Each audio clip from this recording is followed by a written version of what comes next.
The federal government is moving to make imported seafood safer. It's enforcing new policies and upped inspection funding by more than $3 million. But Senator John Kennedy is not impressed. He says that money will only boost inspections by roughly 2%. He wants at least 10% of incoming seafood inspected. I recently sat down with the senator. Senator, do you feel confident eating shrimp that's coming in from overseas now? No, and no American should. And it's most of our seafood. About 80–90% of our seafood is imported. A lot of it comes from China, Vietnam, India. It's shot full of antibiotics. You know why? Because they raise the seafood in such filthy conditions that if they don't give the shrimp, for example, antibiotics, they'll die. Now, what does that tell you?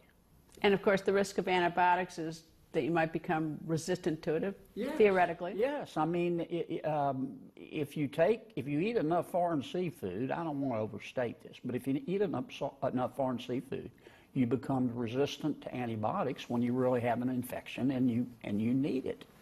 The foreign nations subsidize the businesses, so it's an unfair advantage for them competing against our people.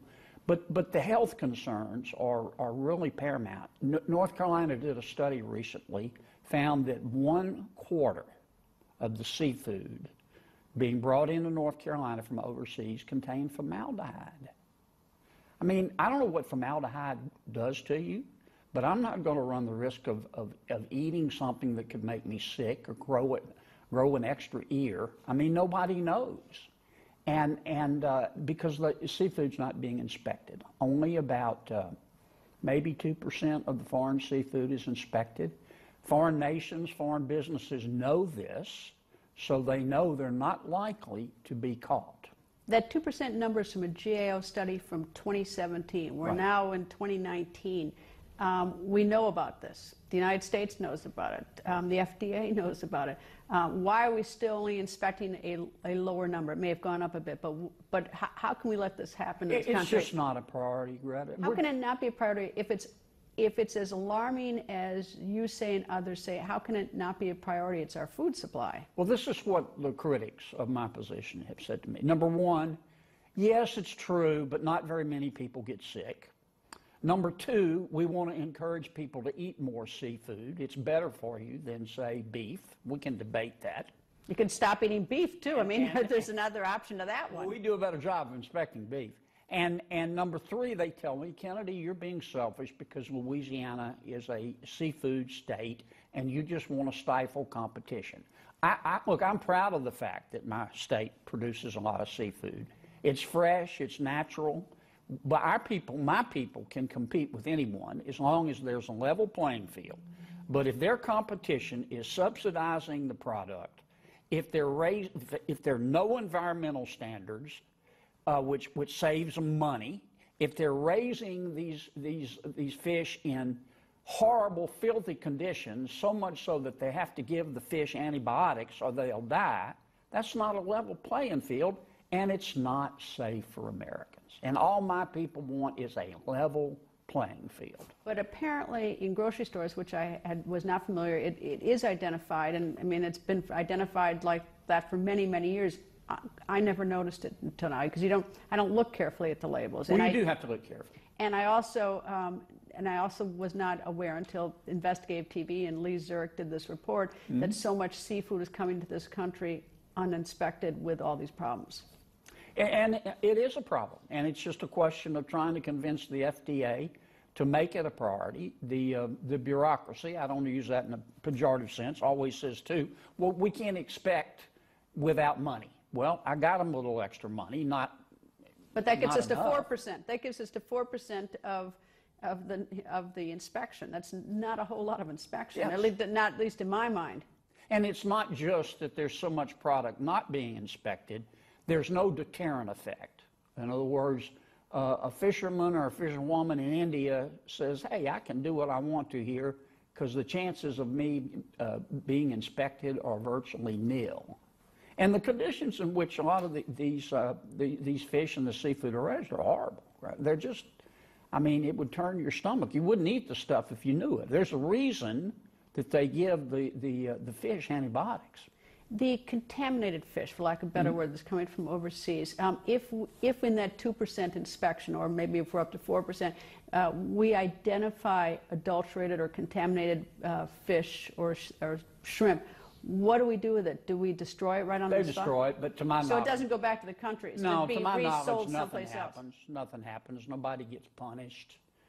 You could probably try to fine fisheries in India, but good luck collecting the money. It's an afterthought. Now, I want to be fair. I mean, folks are busy and they have other responsibilities. But on the one hand, if you're encouraging people to eat more seafood, and seafood is good for you, but you can't guarantee its safety when you know that 90% of it is coming in from Vietnam and India and China, shot full, at best, shot full of antibiotics, at worst, shot full of adulterants that will make you glow in the dark or grow an extra ear, then something's wrong with this picture. Shrimp and goes all over the country. I mean, you can be in my hometown, Appleton, Wisconsin, and get some shrimp from these other countries that's untested or that's not examined. Yeah, and most people, you're busy, you're in the supermarket, you're trying to get home, see your family, you're not going to stop and read every label. And true, not everybody gets sick. But I'll tell you this, if you eat enough of it, you're going to develop a resistance to antibiotics. How do we inspect, when the magnitude of seafood coming into this country is so huge, how can we reasonably inspect it? Just do it. I mean, but it'd be cost prohibitive. It'd be cost prohibitive. No, it wouldn't. No, it wouldn't. We inspect other produce that comes into our country. We inspect at 100% rate, or what's the no, rate? you don't have to. What's sort of the threshold level? What percentage? People don't pay, everybody, for the most part, most people pay their taxes, but not everybody is audited. There's a deterrent effect. But if you are audited and you're punished severely and you advertise that fact, it says people go, whoa, I better pay my taxes. It's the same way with the seafood industry. I can't tell you the exact percentage. I just know it's not 2 to 4% is not enough to have a deterrent effect. But if the United States got serious about it and said, we're going to, look, we're happy to buy your product, okay? If it's cheaper, that's fine, you know. But you can't subsidize it. You've got to comply with reasonable environmental regulations, and you can't shoot it full of chemicals that can hurt people, including but not limited to antibiotics. And if you did that for, say, I'm picking a number, 20%, and then you punished companies that tried to sell adulterated products, saying, look, you can't sell here for 6 months. A lot of it would stop. So I imagine it's quite complex because you've got to deal with the Commerce Department, Treasury, White House, get Congress. Appropriators, yeah. Appropriators. I mean, like, it is enormously complicated to get the inspection increase. It is. And my colleagues tell me, frankly, I want them to be frank with me. Look, Kennedy, you're just trying to protect your seafood industry. Well, that's fine. That's your job. But I mean, that's my job. That's part of. I mean, that's your job. But if it is as you say, that it's antibiotics, steroids, and anything else, formaldehyde. It's true. Then it's a larger problem than the economic situation in South Louisiana. You're absolutely right.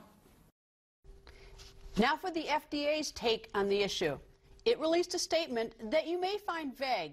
It highlights the millions of risk-based import decisions made every day. It said any seafood violating FDA laws can be destroyed, but did not say whether that is the norm. The FDA also has a program that orders processors to implement action plans in the face of likely hazards.